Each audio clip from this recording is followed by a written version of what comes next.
Renungan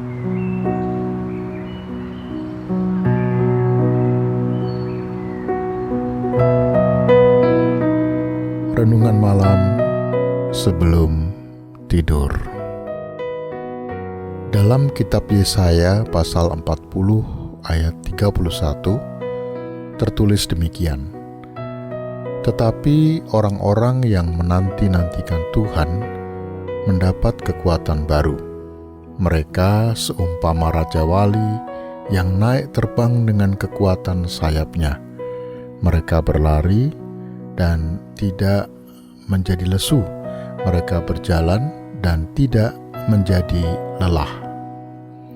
Sahabat Kristus, pernahkah Anda sebelum tidur merenungkan sejenak apa saja kejutan yang Anda terima hari ini? Apakah Anda memang menantikan akan ada kejutan atau membiarkan hidup itu berjalan begitu saja? Mengapa saya bertanya seperti ini?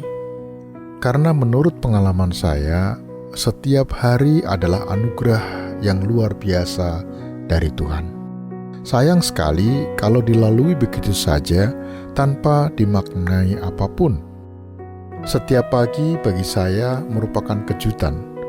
Jika saya masih bisa membuka mata dan melihat ada istri saya di samping, kemudian melihat cuaca yang indah dari jendela kamar, dan ketika jendela dibuka, mendengar suara burung bernyanyi begitu indah. Bahkan ketika pagi-pagi ada curahan hujan yang lebat dan bunyi guruh yang berdentum bersambungan. Semuanya adalah anugerah dari Tuhan yang harus dinikmati. Semua yang saya jumpai pada hari ini adalah kejutan, yaitu sesuatu yang saya tidak sangka akan saya alami lagi dan bahkan masih sempat untuk menikmatinya. Betapa kayanya kehidupan ini.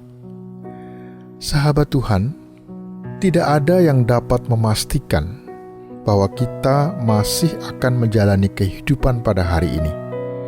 Oleh sebab itulah, kita patut bersyukur, sebab peristiwa apapun yang terjadi pada hari ini menunjukkan bahwa saya masih ada dan hidup.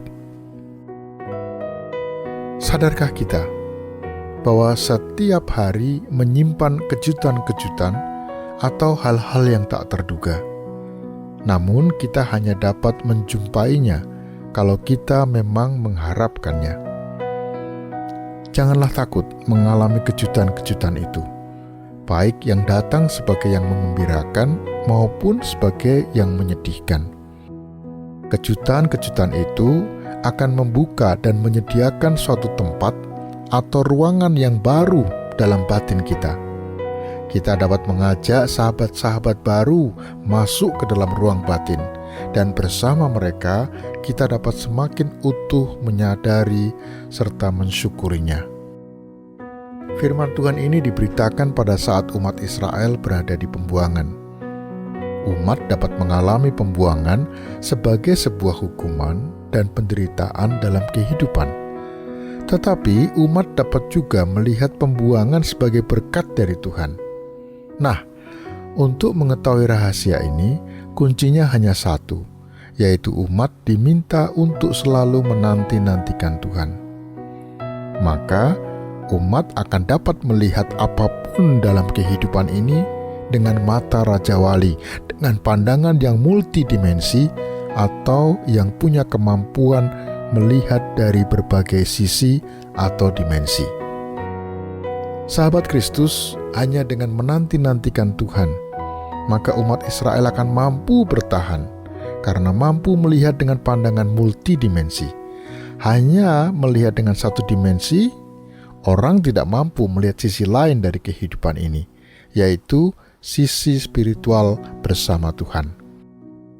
Firman Tuhan kita hari ini mengajarkan kepada kita untuk bertekun menantikan Dia, berelasi, berkomunikasi, bergaul dengan firman Tuhan, menyapa Tuhan, dan menanti disapa oleh Tuhan. Ini tentu saja bukan hal yang mudah, karena banyak dari kita mungkin tidak memberikan ruang dan waktu untuk menyapa dan disapa oleh Tuhan, tentu dengan berbagai alasan. Tapi sejujurnya, karena kita tidak mau disalahkan sebenarnya, atau dikoreksi, atau ditegur oleh Tuhan. Sahabat Kristus, kejutan yang memberikan dinamika dalam kehidupan ini hanya akan kita alami ketika kita berani menunggu Allah, menyapa, dan menunjukkan kepada kita karya-karyanya yang luar biasa. Firman Tuhan dalam Yesaya ini menjanjikan kepada seseorang yang menanti-nantikan Tuhan pasti akan melihat kehidupan ini secara multidimensi. Ia akan melihat hal-hal yang tidak dilihat oleh kasat mata. Melihat dengan pandangan multidimensi tidak akan pernah terjadi dalam kehidupan kita ketika kita tidak bertekun belajar menanti-nantikan Tuhan. Inilah janji Tuhan, ya dan amin. Tapi mengapa kita tidak pernah mengalami hal ini? Karena kita memang tidak cukup memberikan perhatian pada tindakan menanti-nantikan Tuhan. Sahabat Kristus, saya tidak mau berteori tentang hal ini. Namun cobalah melihat dengan mata Raja Wali segala sesuatu yang kita alami dalam hidup ini, dan Anda akan melihat sesuatu yang menakjubkan. Amin. Mari kita berdoa. Ya Tuhan, jika esok Engkau masih memberikan kesempatan baru, anugerah baru untuk menikmati kehidupan ini, bimbing aku untuk melihat karya-Mu dengan mata Raja Wali. Ajari aku untuk selalu menanti-nantikan-Mu, ya Tuhanku. Amin. Subscribe channel ini untuk renungan selanjutnya. Dan bagikan video ini agar Anda menjadi saluran berkat. Tuhan memberkati.